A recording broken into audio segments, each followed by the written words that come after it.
Has anybody in here worked a transportation job? Okay, actually, before I get into that, can everybody hear me? No. Yes. You don't count. Yes. Everyone hear me? No.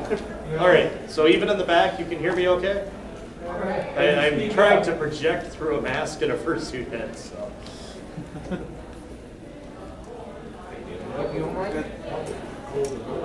No, because I don't have enough AV equipment to be able to do panel rooms also. That's why main and secondary. Can we just have him yell everything you say after you say it? No, because he's deaf and won't hear it anyways. Oh. Sounds like you need a new programming director. There should be speakers in every room. I'm going to get hit for this. Oh yeah. Actually, no, if you were closer, I would just come put my badge on you. Congratulations, programming director. I'm free! There That you doesn't go. work that way, does it? That is exactly how it works. You ever wonder how you get to be con-chair? The previous con-chair just flips their badge on you. Oh, okay. That's pretty much what I've heard from everybody. Yeah, So it's what like, I really want, I just slipped them a couple 50s and released them. yeah, I mean, that usually works. If you donate to charity, we can release you from your services. So hopefully you still have money at the end of the weekend. And in which case, if you do, you should please give it to the charity. I mean, bribe someone to become a staff. Just slip them some money. What's the money? Usually it's the other way around and they start volunteering and then it's like, I don't want to do this anymore. Fair enough.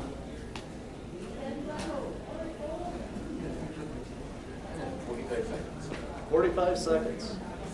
I'm still not going to start on time just for the principle of it. Aw. Looks like we have Just sit here in silence, staring off into the distance like it's a really quiet panel. Absolutely. That's the whole hour. Like if you took a picture, you'd think everybody's having a great time, but no.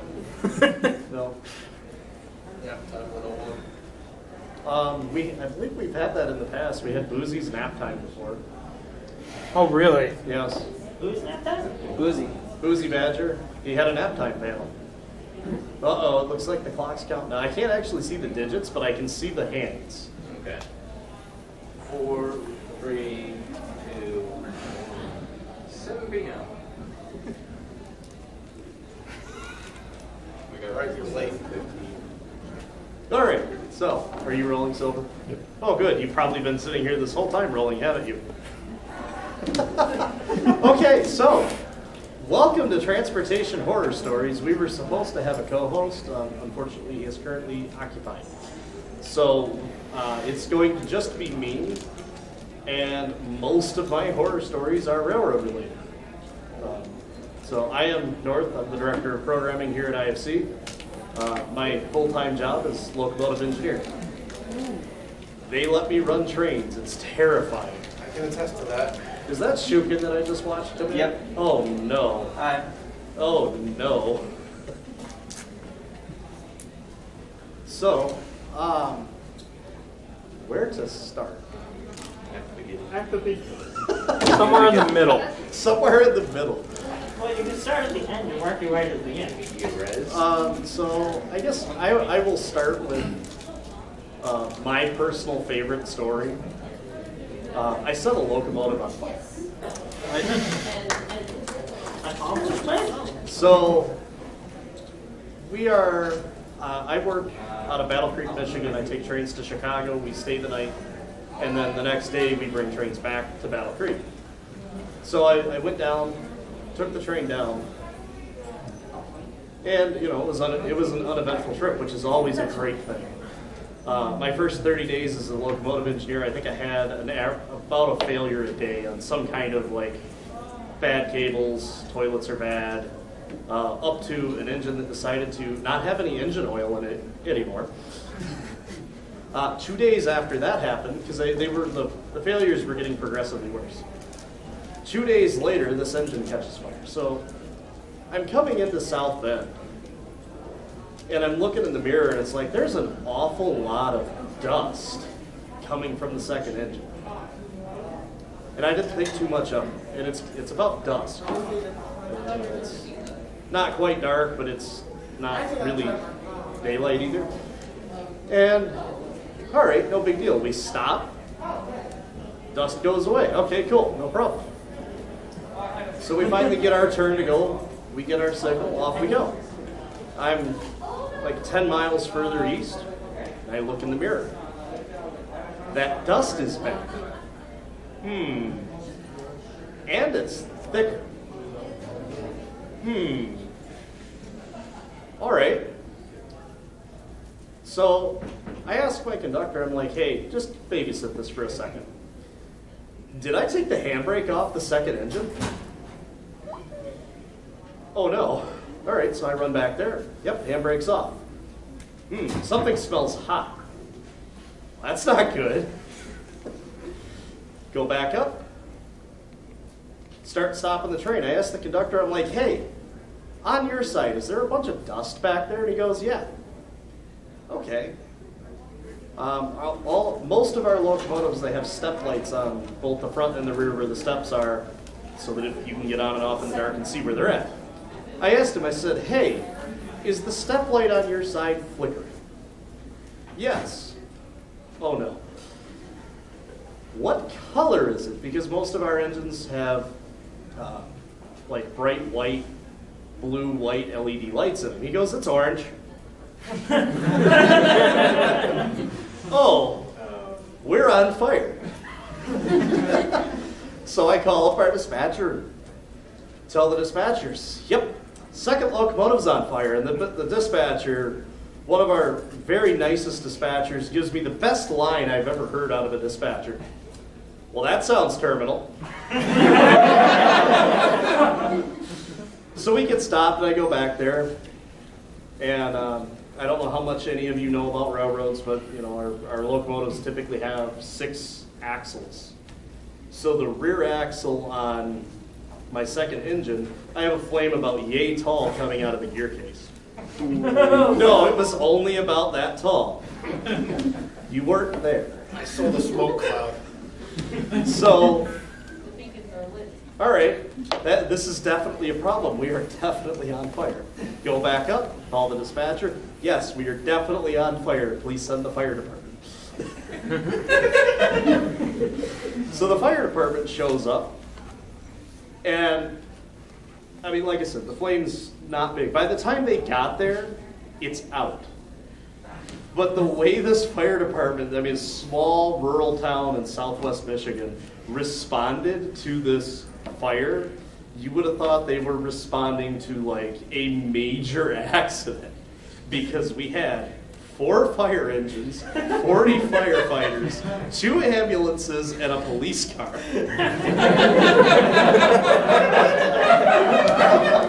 They had obviously watched Unstoppable. Yeah, I'm expecting them to show up with 1 truck. Oh no, they showed up with everything in the area. It must have been a slow night.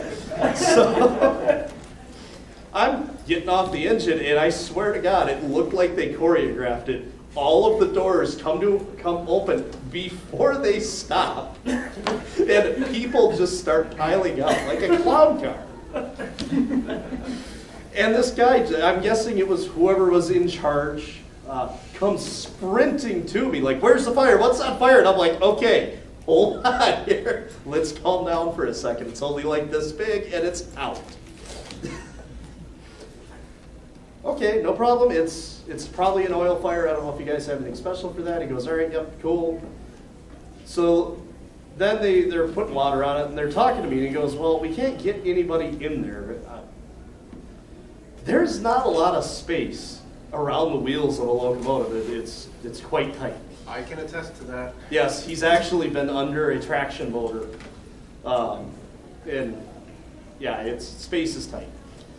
So the fire department's solution to putting this fire out is, rather than try to put the fire out, because every time they take the water away, all the water boils off the gear case and it starts smoking again. So they decide to cover this large DC electrical motor with 3,000 gallons of foam and water. So they finally cool the traction motor off. They leave. Now I'm waiting for our engine house to show up. They finally show up. And I'm talking to the guy, and I wish I was making this up. This very large, 6-foot-tall grizzly bear gets out of the truck, walks up to me and says, "Hi, I'm tiny." And I'm like, "Yes, you are."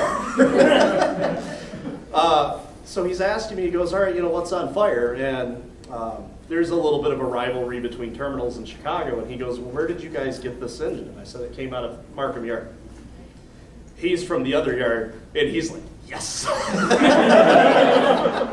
So he's like, "All right." So they get a guy under there, and he's crawling around, and he opens up the hole in the gear case to check how much lube is in the gear case.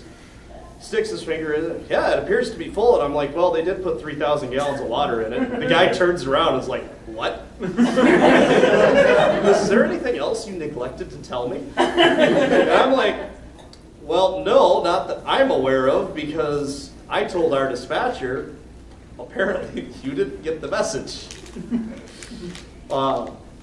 Yeah, that was as far as that story went for me, because at that point I ran out of time to work that day, and they had to recrew us. I was told that they ended up taking that engine at 5 miles an hour up to the next siding and getting rid of it because they couldn't move it.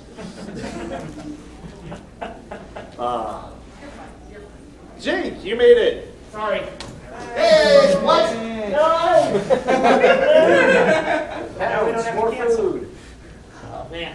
What I miss? That's room. Yeah, I Train know. on fire. They came in, and I'm like, "Who are all of you people? I didn't expect anybody to attend." Oh my goodness. Oh my goodness. So I have a short story that you get to finish. Oh no. I got a phone call one day that said, "Holy crap, I just got hit by a train, going to the hospital, goodbye." That's it. No other context. So the backstory for this, and I tell this to all of our new hires, we are allowed to work a maximum of 12 hours. It doesn't matter if you just went on duty or you are 11 hours and 57 minutes old. I got off my engine, got all of my bags off the engine, put them in the back of a minivan, looked at the clock and went, "We're 11 hours and 57 minutes old."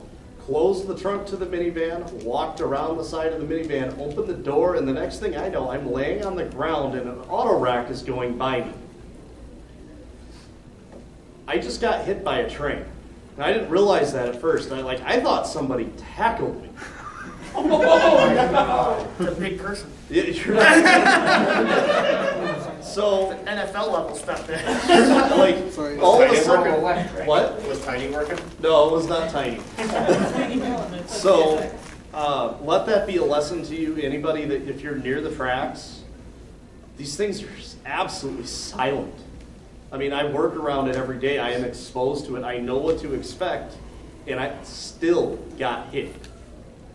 So please, anytime you're near railroad tracks, just get across. Don't try to cross in front of a train.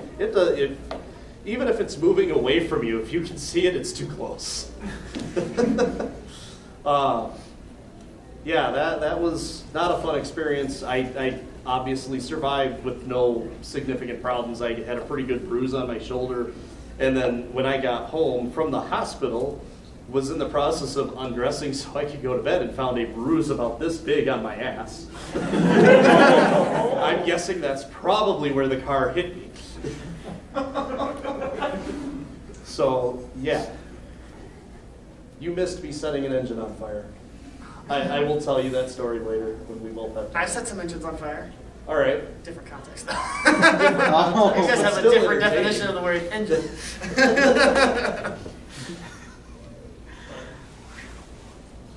So, this is my co-host, Jake Bunning. Hi. He's been all kinds Some of you I've seen in some panels, so welcome. Yeah, you've done all kinds of different things. Professional race car driver, past 20, 21 years. Professional pilot, a commercial airline rated pilot, a commercial rating for the past 21 years. I work for an automotive journalist. It's been a long day. Can you tell? Being obsolete, I'm stuttering, I'll slow it down. Thought it was hops. Operations, that's correct. I am an automotive journalist for a major online publication, which I will not mention. But if you're sleuthy enough, you probably figure it out. So I fly, drive, and I avoid boats, and I know nothing about trains. So that's an introduction. I don't know how you're just... I was just kind of jumping into it. I know something I would like to hear about was when you were taking people to, I think it was FWA by plane, was a bunch of fursuiters. Oh, yeah, that was a good one. Not necessarily a horror story, but it's funny. Yeah. That was it's when we got an animal control call over so many controlled airports have a basically animal control deal with birds, and sometimes even dogs or animals that get on runways and so on and so forth. They usually use a separate ground frequency. When you fly an airplane, everybody's heard of air traffic control. There's people that we talk on the radio in the air. When we land at an airport, we use a separate frequency called ground, and that's how we communicate to the people. They tell us where to go on the ground, because some airports are big, and I get lost really easily. I'm only tiny. I can only see so much. It all just like pavement everywhere. Like, I don't know where to go. I made the cool idea, to take some friends down to, it was FWA, and we stopped outside of Memphis, and they had their fursuits, and we're in an airplane that's big enough to where I'm like, hey guys, you should put your fursuits on, because they all want to get out and get a stretch while we're fueling up. And get on the ground, we land, I call for the rampy to bring the fuel truck, and you can imagine what comes out of the back of the aircraft. Foxes, wolves. It's not a lot. It's like 6 friends, but popping out of a little airplane. They're all stretching out like this and all that. And next thing I know, there's 4 vehicles, police, like airport police. 4, as I learned later, animal control vehicles, like airport kind of animal control vehicles, with very bewildered looks, as they're slowly putting their weapons and containment devices away.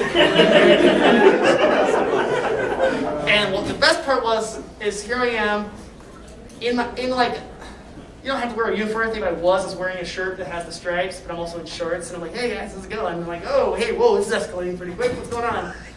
And they literally, they wouldn't even approach me, they're like on a bullhorn. The pilot. One guy was not in a suit. Yes. I'm not far away. I'm as far away as I'm with you guys. Yeah? Are you in danger? You tell me. If the tables were turned, you might. So I walked up to one of their vehicles and I was like, is there a problem? They're like, yeah, we got a call about animals loose on the apron. We call it an apron. And I was like, yeah, I can see how it's concerned, but they're walking. And then the one guy goes, well, do they talk? And I was like, one of them a lot, yeah, quite a bit. So it's a classic game of telephone where it was a situation where on the ground comms, they're like, oh my God, come see this. And somehow the wording of there are people dressed as went into the ether, and it came out as there are foxes, wolves, deer. By the way, I like the most woodland animals, no dragons on board. I had the most. They would have been able to fly themselves. Right? I'll carry on. So they're trying to do this whole dude, look over. Everybody who's on the apron, look over there. Look what's going on over here. But that's not how it came through. It came through as there was a menagerie of animals loose from an airplane has crushable acquirement of animals that may be transporting illegal animals across state. So that's why the police were involved, not just the airport animal control people. It was a thing, and then I was like, can you guys talk? They're all being funny and not talking, do the pantomime. This is pretty old, quite a while back where talking in Sioux was jokingly kind of shunned, not shunned, but, you know, pantomime was the art of it. And I'm like, guys, I really need you to talk. Take your heads off. Like, yeah, we're gonna. This guy's like, what is going on? What is the deal? Well, see, we're going to a convention. Wait, there's more? Yeah, there's a thing going on called Furry Week in Atlanta, and there's just like, and that's when, yeah, iPhones were just coming out, and they're like, what the, whoa, okay, all right, well, what's your intent? Blah, blah, blah. You know, like, we're just gonna go party as animals. And like, listen, the more you ask, the more confused you're gonna be. Am I breaking any rules? Technically, no. See ya. That was a fun one. That was a fun one. There's that. I have a very, very short one. Sure. I get that. All right, so anybody that has worked in the rail industry, and I'd be shocked if the airline industry might not have some of this too, but Okay. valves are not valves. Valves are cocks. What? Yes. You don't have a fuel valve. You have a fuel cock. Yes, and so the airline that runs between cars is called an angle cock. So one day, knock off once. yeah, you did. You should tell that here in a few minutes. So this was before I was an engineer. I was a conductor, and we coupled onto our cars. I put the air hoses together, reached over, grabbed the angle cock, and it stuck. So I tapped it a couple times, and all of a sudden it unstuck rapidly. But the brakes are set up so that if you suddenly lose air pressure, it stops you. So I tap this thing, all of a sudden the train goes into its emergency braking. We're not moving, so it's not a big deal, it's just kind of embarrassing. Get on the radio, and without thinking about it, go, sorry about that, I had a sticky cock.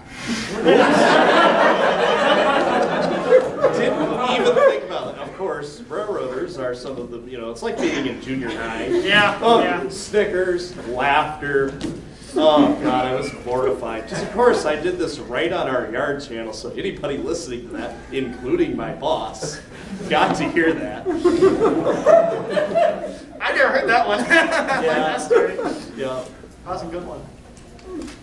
I'm a little bit dyslexic sometimes, and I had to set out a defective car.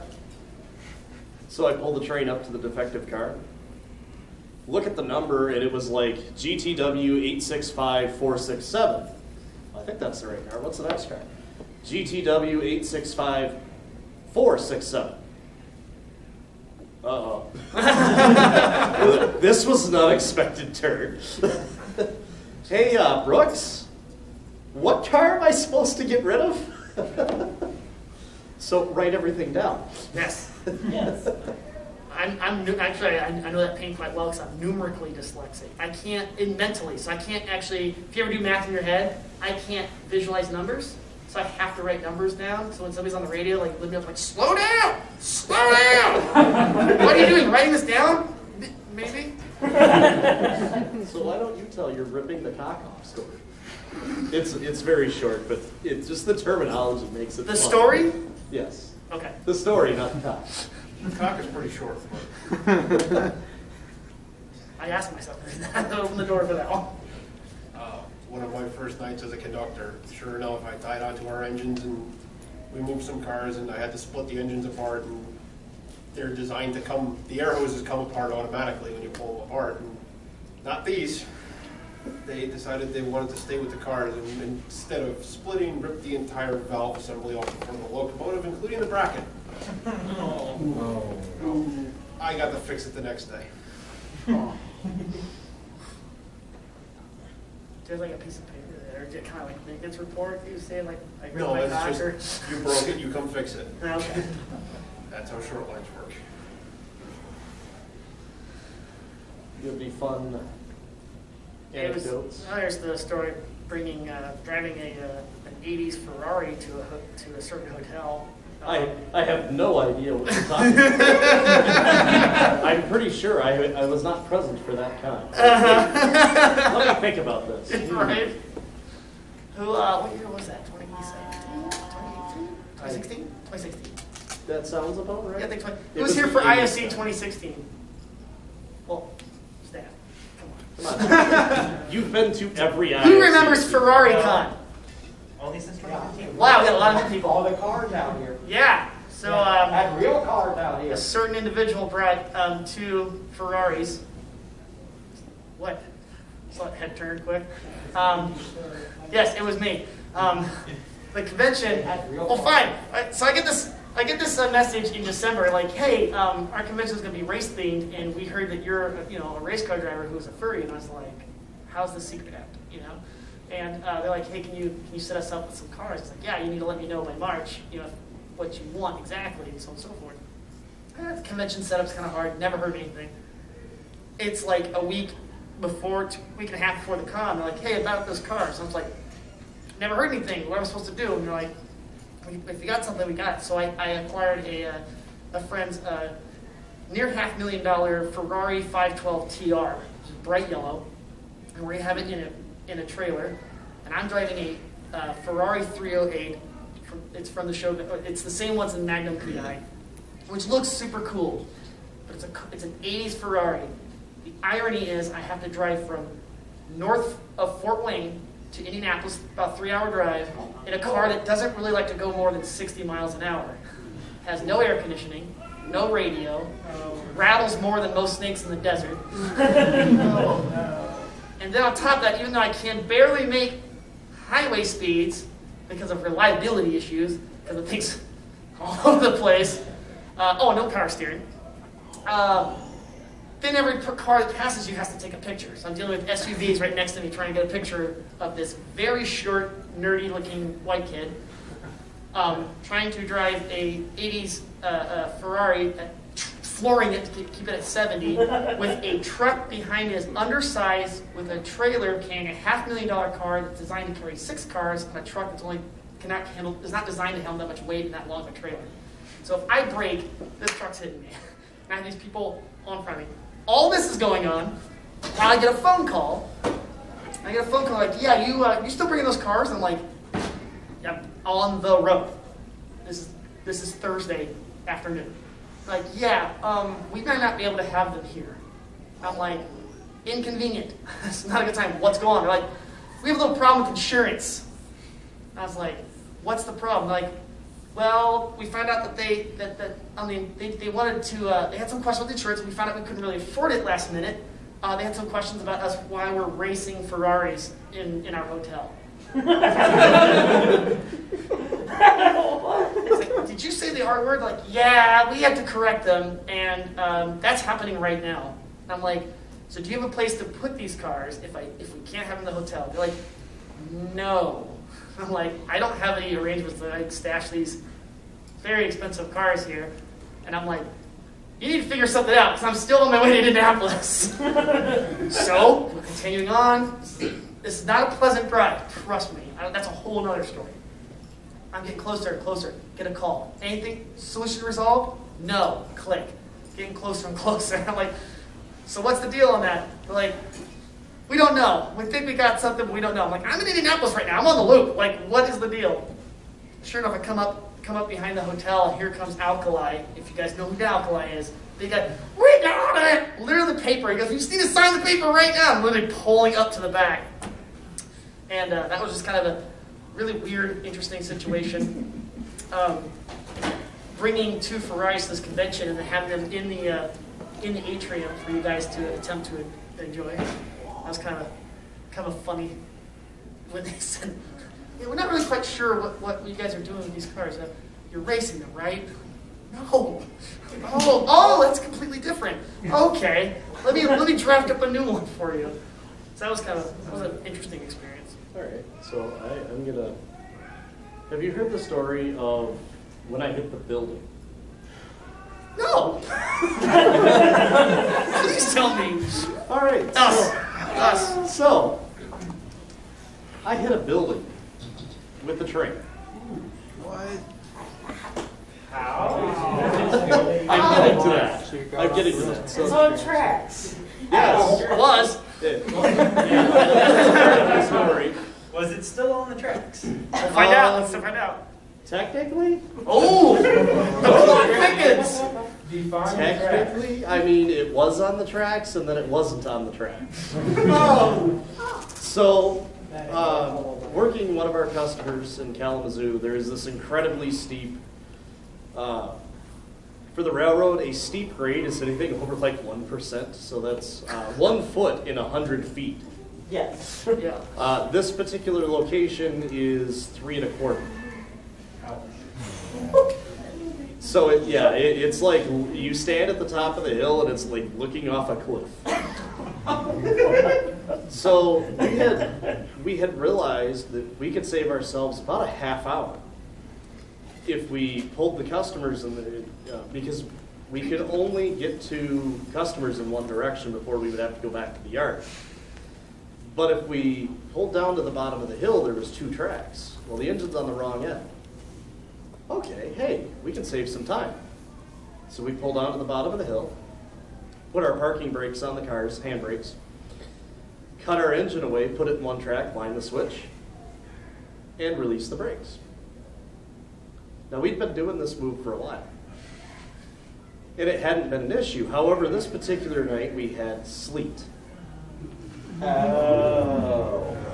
So Wah, wah, wah. I was the brakeman on the job. The conductor releases a handbrake, and they sit there. They should be rolling, but they're not. For context, this is 4 cars of 110 tons of scrap paper and 2 empty cars. So we have like probably close to 550 to 600 tons of train, basically, stopped on this hill. All right, well, usually we would leave 1 car with the emergency brakes applied, and then we would release it if and when we needed to. But they're sitting there. So, all right, hey Matt, you want me to knock the brake off this last car? Yeah, okay. Release the brakes. And they start rolling. Hey, perfect. Wait a minute. Why are they going kind of fast? Oh no. So you can get on and off moving equipment if you know how to do it. So I grab the next ladder that goes by me. Literally, like, I don't even look, I just grab and I'm up. Of course. The handbrake is on that end of that car and that end of that car. That doesn't help. No, that was completely helpful. That was just totally pointless. So I get back off the car. Now they're probably doing about 10 miles an hour. And there is, in the track that we were in, the building and the cars are only separated by about 3 inches. Oh. I'm not going to fit on the side of a car going 12 miles an hour because you only have about 800 feet before you get to this building. And I don't want to be between the cars because I know there are cars in the track already and we are going to hit them. I don't want to be on the cars when that happens. So I just let them go. And then I hear boom. All right, well, that's the first car in the track. Boom. That's the second car in the track. Boom. There's the third car in the track. Boom. What the hell was that? I was also when you're about to run out of fingers. Yeah, I was like, thankfully there was only 4. right? So now I'm calling on the radio for my conductor. I'm like, Matt. Oh no. And I'm like, oh no. I start sprinting towards these cars because I'm not getting a response. And this was definitely one of those adrenaline things because it was maybe 10 seconds that he didn't respond, but it felt like an hour. Because I thought we just killed, the last time I saw this guy, he was riding the end of the cars where they would have first hit the first car. That was the last time I saw where this guy was at. He finally responds and he's like, we need to call the train master. That would be our boss. And I'm like, well, that's not good. How bad is it? And he goes, well, we have 2 50-foot box cars that are now a single 100-foot car. He goes, I'm pretty sure we hit a building. We did what? We have 2 50-foot box cars that are now a single 100. No, I got that. Building? Yeah. Like, okay. So I walk back, and the track at one point used to go through a building. There was no like door in the building. It just like they built the building over the track. As you do. Yeah, that's so common.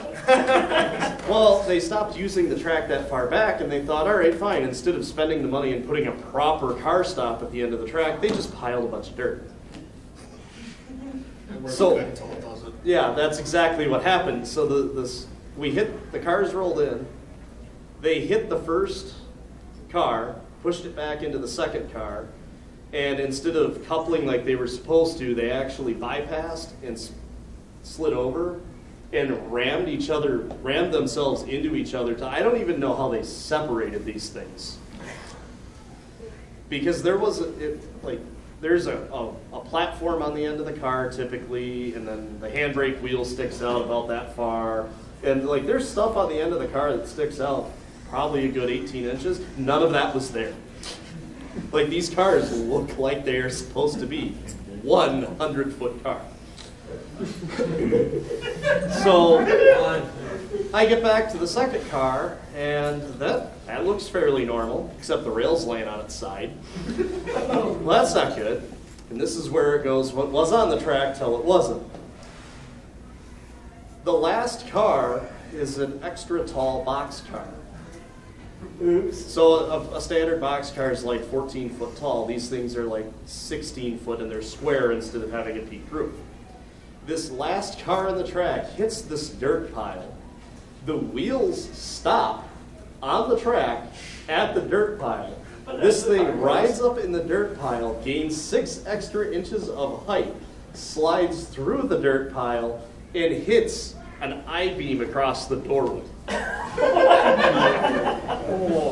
This is a 6-inch I-beam. We curled it around the end of the car. It hit so hard. Physics are fun. Yes, they are. And I'm looking at this and I'm like, well, so we hit a building. That's a new one. So to make this even more embarrassing for myself, when I was a new conductor, I went over to this customer and I was told about one of our old guys who had done effectively the same thing I had just done. Except the car didn't stop at the dirt pile because there was no dirt pile. It went through the building, through the next building, which did not have track. And this box car ended up in their lunchroom. And I remember thinking, oh, that'll never happen to me. And here we are making the call of shame. Hey, Garrett. So we hit a building. I didn't want to be the person that made that call, but I would have loved to have heard the boss's side of that because it probably would have been like, what? I got another one. Have you ever done anything like that? Train through buildings. What? The stuff that I drive that goes through a building, I'm really concerned. Because one thing I do is in a controlled environment. The other thing I do, I have people behind me in a supposedly controlled environment. So it's either hurt people or the one thing is not where it should be by a long margin. But I do have a story so in 1997, because the fact there's no cell phones is an important clue here. not prevalent. I used to race for Chrysler, Dodge, Chrysler, and such. I just got hired as signed a contract to race cars for Chrysler, and I raced, wait for it, Dodge Neons. Should be back there somewhere. Cool, right? The sportiest compact car on earth. That's not really it. It was fun. But so I raced a racing series called Grand Touring. These are race cars. They're gutted, roll cage, right? Stickered up, looking awesome. Dodge logos everywhere. The little stupid little high logo, if you remember the neon commercials and such. All stickered up. They're actually street legal. You don't. Most of these guys who enter these races don't actually drive the cars in the street, but they have turn signals, they have horns, they have a seat with a seatbelt. Technically a street. We just like most race teams transport the cars by truck, by semi-truck, and all that. Well, that truck had an issue, and all our race cars are on the other side of the country. We do have spares, so I get a call for my first race. from my team chief. He's like, hey, instead of going to Mid-Ohio, to the racetrack, I need you to come to a little town called Warsaw, Indiana. I said, why? He goes, we're going to pick up some spare race cars. I said, okay. So I'm thinking he's going to grab a trailer. No. We show up at the shop, there's spare prep race cars with no engines. Okay. The race is on Saturday afternoon, 3 o'clock. I arrive at 8 a.m. And we have to install 2 engines into 2 race cars. We have no truck or trailer. We do have a van. And we need to get to Mid-Ohio, which is a good 6-hour drive. So it was like, we put those engines in 45 minutes, which is incredible. I have a duffel bag with my gear, the racing suit and all that, throw it in the car. They throw another spare engine in the car, a load of tires. Here I am in the car, belted in. By the way, when you sit in a race car, you're not sitting at normal height like you do on the street, like in your normal car. You guys probably may have driven here. I'm bolted to the floor. And I'm going to tell you right now. Look at this physique. So, car door sill. Right?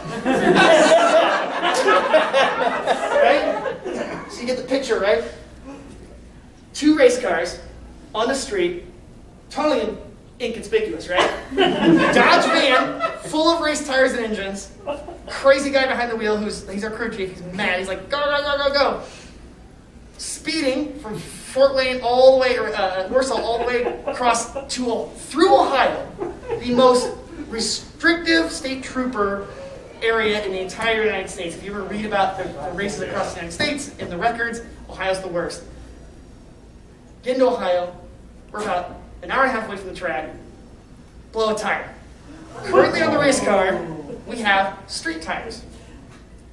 Boss man comes out, he's all like, good thing we got a pit jack, pick the thing up. We don't have any street tires. He's like, screw it. Throw the two slicks on. Not legal on roads. They're safe, but they're technically not legal. There's no tread. So I am, at this point, we got the car up. Now we've got 2 race cars side of the road. Here's a van that's all stickered up as well. Two burly guys, not me, burly guys from, you can tell from pit crew, jack this thing up. We got the air compressor, get the tire off, here's a trooper coming up. Oh, geez. Yeah. And he's all like, what you got going there? He just comes in, he leans out, he goes, Mid-Ohio? We're like, yep, we're going to Mid-Ohio. And he goes, trailers are a thing. Now the car has a plate on it, by the way. The cars actually have plates on them. And he's looking at that tire that we're putting on. My crew chief's picking up the race tire, looking right at the cop.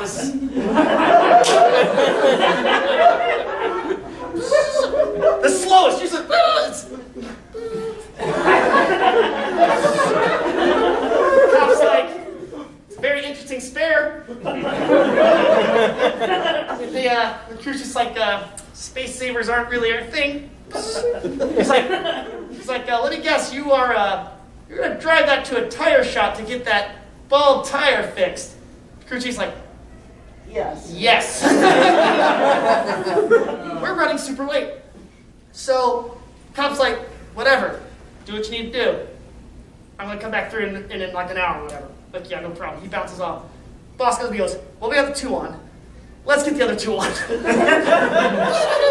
now I'm driving a car, I barely see out of, in a harness, racing suspension, I'm bouncing around, no radio. It's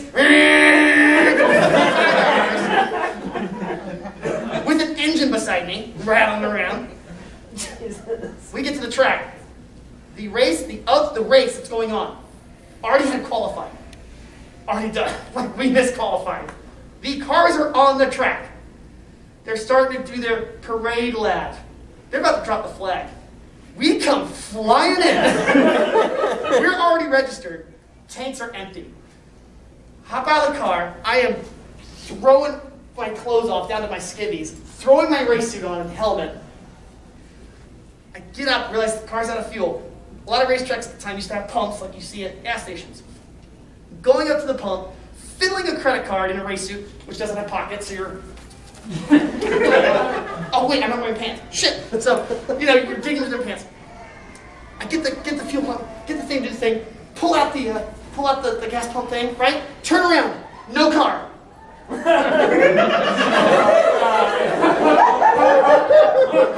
that point that I realized that even though it's a Dodge Neon, the race car doesn't have a parking brake.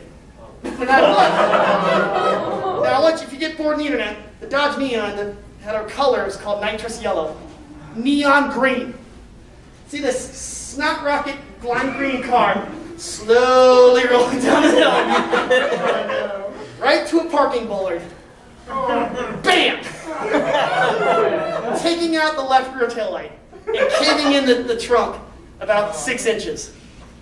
With me at the pump standing, still at the gas station, in my racing suit, inconvenient,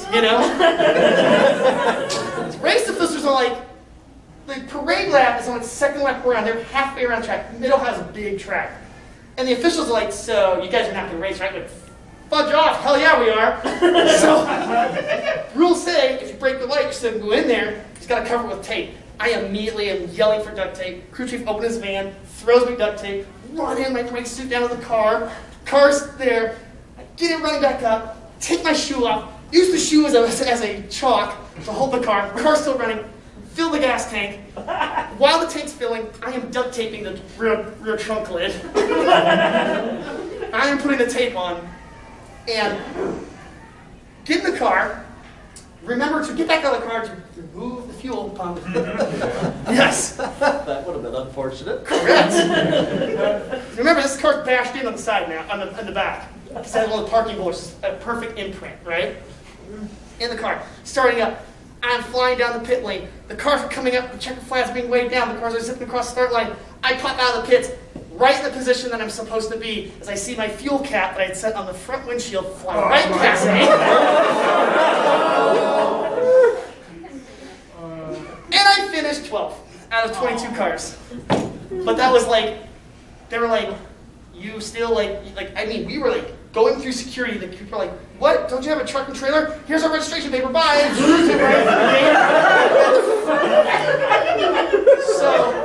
that was one of the most interesting. That was my first race I ever did as a professional driver. And I was like, is this what it's like? He's like, no. Is that a time check? It is 7:45. I'm sorry, I'm a little long. Oh, that's fine. So I have a fairly short one that was fairly recent. Then I think we should take some questions. Sure. So last summer, because COVID was a thing, I actually got demoted from engineer back to conductor. And I've been re-promoted since then. But last summer, I go out to get on my train, and we get out there, and the engine is shut down. We have auto start, not that unusual. Except the red dome light is on when the train went into penalty. That's not normal. So my engineer goes and he starts the engine and starts walking around, and I'm sitting there waiting for him to finish his walk around, and the engine shuts down. Oh, that's kind of weird. He hit the override on it. It should have given us a half hour. I look over, engine not running. Auto start active, 22 minutes. Well, that's weird. Yeah. It only ran 8 minutes. The engineer comes back up. Huh, strange. Hits the start button. The engine starts again. He goes back to walking around. It shuts down almost immediately. Something is definitely wrong. This is also our hottest train. This is our number one. We don't delay this for any reason unless we just simply cannot get it out. He comes back up. Huh, low water. That's not good. Locomotives don't use antifreeze, they just use straight water. Because you need how much water does? A lot. Okay, a lot. A lot of cold spring balls. Yeah. So my engineer starts opening hood doors, looking around. Aha! The turbocharger cracked. All the water leaked out through the crack. Oh. The engine shut itself down before it damaged itself. Worse. Call up the West Tower, which is our office. Trainmaster answers. Hey, Brandon, we have a situation. He goes, all right, what is it? I said, well, the engine's out of water. well, why is it out of water? He goes, I can bring you down a case. I'm like, I'm going to need more than a case. And he's like, what are you getting at? The turbocharger is cracked, and there's no water in the actual diesel engine. No news for you. Oh, well, what are we doing about this? And you could bring me the pallet of water. Apparently that was the wrong answer. He wasn't very happy with me at that point. We ended up needing to go find 2 more engines. Oh, jeez. Which was a project because of the way they had parked the train. You couldn't get to our engines. We literally had to go around the world to get around our train. So yeah, that was a fun one. Does anybody have any questions? Don't you get demoted for COVID? Were you responsible for it? No, but I did catch COVID last January, and I do know that I gave it to at least 1 conductor. Oh. We both had mild cases, and we're back to work. And I'm not, it's going to sound terrible, but I'm not going to complain a whole lot because I basically got a 2-week paid vacation to sit on my couch and marathon TV. So, yeah, it was miserable, but I also got paid to stay home and be miserable, so I can live with that. Yeah. Really? Nothing? No questions? Nope. Oh, hey. One question for you about the race car story. When you got there to race after driving to the track, did you end up racing a few laps with the front tires being street tires? Remember I told you we changed the rear tire and put just the 2, if it wasn't clear. Yeah. We were like, screw it, the only tires we have in the car, we don't have any street tires. We put the two race tires in the rear. We blew the left rear. Yeah. And then Chief was like, screw it, put them all on. Oh, okay. I missed that. I probably wasn't very clear, sorry. But so yeah, I was driving a car that was overweight, had full of stuff in the car. There's no seats or interior in these cars. Full of empty stuff. I loaded the seat, and the cars wanted to go all over the place. So it was a terrible. Because people like race cars are cool to drive. I love I get teenagers like, I'm gonna gut my car, put a roll cage in, and then driving around town is gonna be awesome. Like, yeah, you do that. You're gonna go deaf. No girl wants to ride with you, and you're gonna have no spine afterwards, and you're not gonna hear anything. If you take all the seats out, where are you gonna put her anyways? They do. Some people like to put the 1 race seat, but that's right. Yeah, where are you gonna put the seats at? I mean, if you really want your car to sound loud, just chop the muffler off. Problem solved. there you go. Well, the thing, people think race cars are like comfortable for some reason. They're not. Like, you drive over a nickel and you're crying. Like, you see like the smallest, like at speed, you see the small. I mean, I imagine trains are. Well, no, anything you don't even feel anything. I assume, right? Actually, you would be amazed. Really? Yes, I can, because I've been doing it long enough now. I can tell when somebody gets on the side of the engine. Wow. Because, So that weight, and somebody like hops onto the yeah, train. if Like on the engine. even if it were somebody like you, Yeah, I weigh nothing apparently. climbed up the steps, Yeah. I would probably be able to tell. There are a few people I that think work we should with that test are this like, theory. they'll get on the engine and they'll come in the front door and I'll be like, whoa, where did you come from? But most of the time I can usually tell, you. That's crazy. Oh, it's bad because some of our engines have, the cab is on a rubber gasket basically. Yeah. They're called isolated cabs. And they come in 2 styles. So wore out that you're sitting on bare metal, and brand new, you're sitting on a bouncy ball. And the bare metal's not too bad because there's a little bit of shock absorption in there, but not a lot. The bouncy ball, on the other hand, you will hit a rough spot and you'll go bouncy, bouncy, bouncy, for about 500 feet before it finally stops. And usually about that 500 feet mark, you hit another wall. So it just never stops. Yeah, pretty much. Okay. What is Alkali doing? I'm afraid he's It's a not mock. And as an helpful. operations lead, I didn't hear anything. I don't know. Sometimes they all have plankton. Hashtag not, oh wait, never mind, it is my time. Yeah, it is my con. Hashtag off duty? I see a question over there. Yes. Yeah, for you. Oh. Did I miss something on the Ferrari story? Why could you only do 70 miles an hour? That's an All right, so people assume that just because it has the prancing horse, that every single Ferrari is actually a performance vehicle. Let me tell you the truth. They are poorly built canoes that have wheels. I mean, fiberglass, shady European metal, Italians who decide when to work, whatever. And also the car's from 1984, so I mean, it's no spring chicken, and it's carbureted. And if you know anything about carburetors, like, you know, you drive the car into the garage and you pray to God they're set when you get back in after it's sat for 6 months. So, and also, they don't. The 308 was the first one of the first mass-produced Ferraris. People think Ferraris are super rare. They're kind of not. They build thousands of them each year. But back in the day, it used to be just a few a year. Got 40 cars a year. 308 was the first car that produced a bunch. They built them fast and not very well. So this car would wander all over the place, shaking and rattling. They're just not. The 308s are not good cars. Question: why didn't you just put the other car in the trailer, or was there not enough room? So, there technically wasn't enough room, but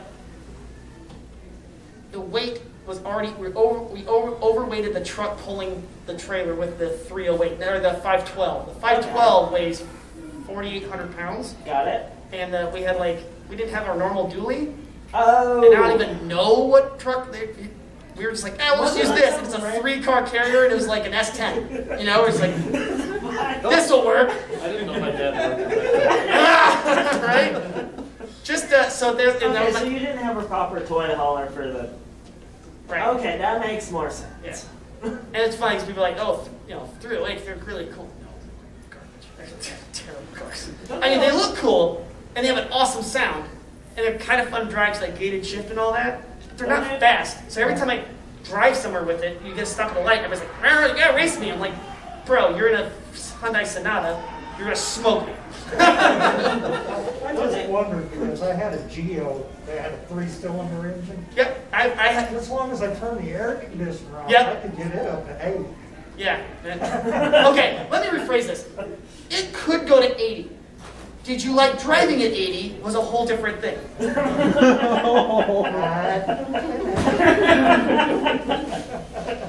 And the brake's the size of like a muffin, so.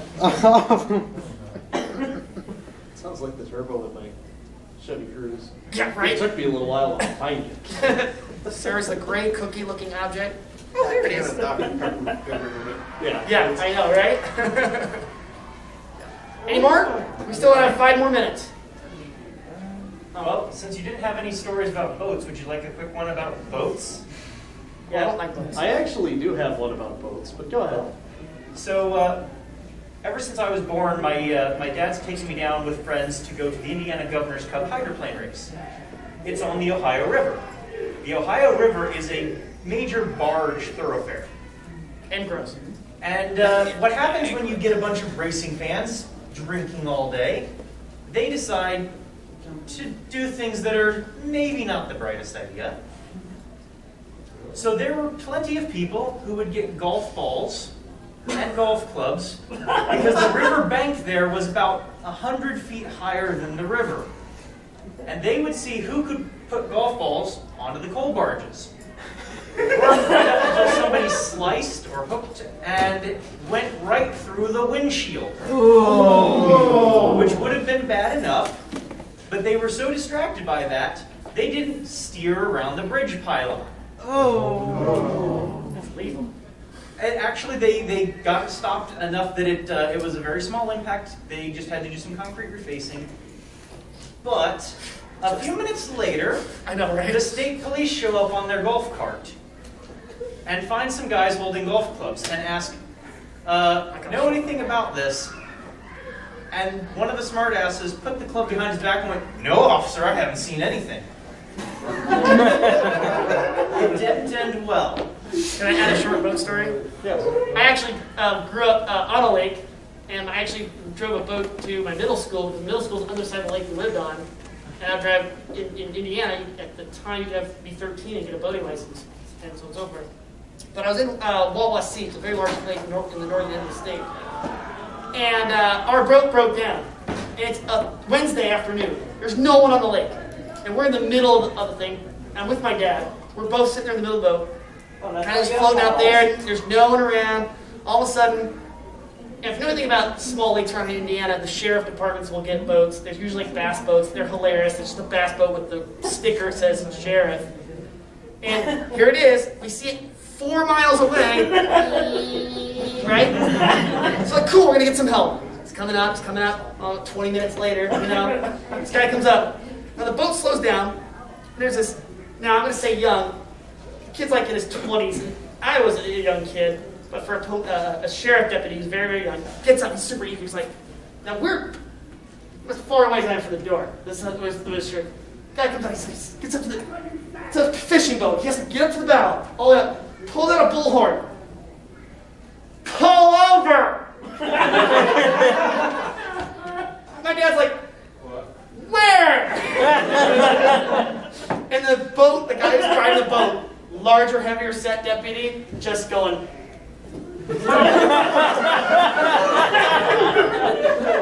Bill, calm down. Yes. You need a tow? My dad's like, yeah. So, sure, but when you said that, I never forgot. He was just so, you can tell they're so bored. Pull over. Or fire engine showed up to North Train. We probably are right about on time. 7:58. 7:58. Yep. Right. So this one's a little bit longer, so we're going to probably run over a couple minutes. He was present for this. Uh-oh. Not me. So I spent a little time working in New York Harbor with him, and our boss had recently bought a retired oil tanker. It's named the Manhasset. We had it stored up in Kingston, New York. We were getting ready to bring it down to New York City. We put a crane on it so we could use it as like a work boat. So we are heading south down the Hudson River, right around the Tappan Zee Bridge, if anybody's somewhat familiar with that area. And we have some guests on board who got bored and the boat needed to be painted. So the AIS system still broadcasts Lewis C, or Manhasset. However, all the name boards say Lewis C. The boat was white. We are painting it red. Hastily painting it red. So we passed through the Tappan Zee Bridge area, in which they were building the new Tappan Zee Bridge, and all of a sudden I happened to look back, and there is a larger than a bass boat following us with blue lights flashing. Hey, Matt. I think the police are following us. Oh, hey, turn the AIS off. Okay, you're the boss. Click. A couple minutes later, they call us on the radio. Prepare to be boarded. And they get on, and our boss had just got the documentation that said that the boat was officially the Lewis C and no longer the Manhasset, but everything hasn't been updated yet. And they want to know why we're hastily repainting the boat with the names back. Yes, smuggling there. Pretty much. So that was the first half of that story. Oh, God. Oh, that was that night. That was the same night. So I have never been I'm not very superstitious. However, I have come to the conclusion that the sailors are correct. Do not rename boats. It's bad. So we are now down in right around Manhattan. And one of our guests looks over and says, "Hey, Matt, there's a lot of sparks coming out of the exhaust." So I had just come up from the engine room, and an airline had come off something in the engine room near one of our generators and was blowing air into the bilge while standing above the bilge. It looks like it looks like there's water blowing into the bilge. Oh, that's bad. So I come running up, I grab him, I'm like, you need to look at this because something doesn't look right. So we go downstairs, come back up.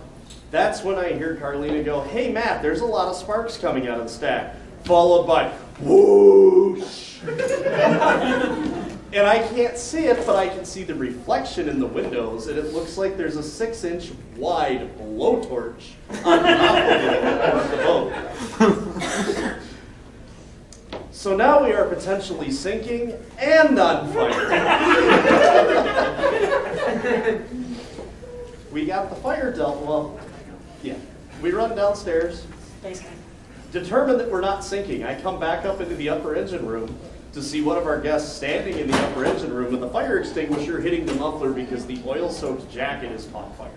I turn around and shove him back down the stairs because I don't know what kind of fire extinguisher they're using, and the chemical ones are not necessarily a good thing to get on you. Take the fire extinguisher from the guest. He's now basically trapped in the engine room of a boat that is potentially on fire. A very large pipe wrench got added to the escape hatch because it was stuck. It is wired to the escape hatch so that you can't run off with it, just in case. I spent the rest of the night in the upper engine room because the exhaust stack in this thing's like, what would you say, probably every bit of 10 foot above, so it's probably 18 feet from the deck plate to the top of the stack. And the fire extinguisher doesn't have enough range to put the fire out all the way up, so I'm standing in the upper engine room waiting for the fire to come up, and then I go, because as long as it's just the muffler jacket burning, it's fine. It's not going to hurt anything. It's fiberglass, and probably asbestos. Actually, it's probably asbestos. Is it fiberglass? Yeah. Okay, so it's just fiberglass, so it's not a big deal. It's the residual oil burning off. We just don't want to we want to make sure that it doesn't go down the exhaust jacket into the engine room because that would be bad. So yeah, if you ever buy a boat, don't rename it or it might catch fire, try to sink, and you'll probably get pulled over all in the same night. All right, thank you for coming. We ran over a few minutes. I hope you all enjoyed this. I really did not expect to see this many bodies here. Well, it is very kind. So.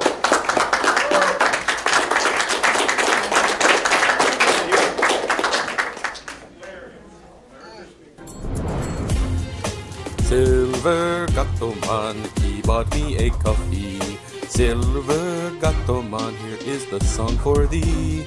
He likes to video all the panels at the cons. You should go and watch them whether they are short or long. Silver Gato Man, you video that's not a jibe. All of you go to his YouTube channel and like and subscribe.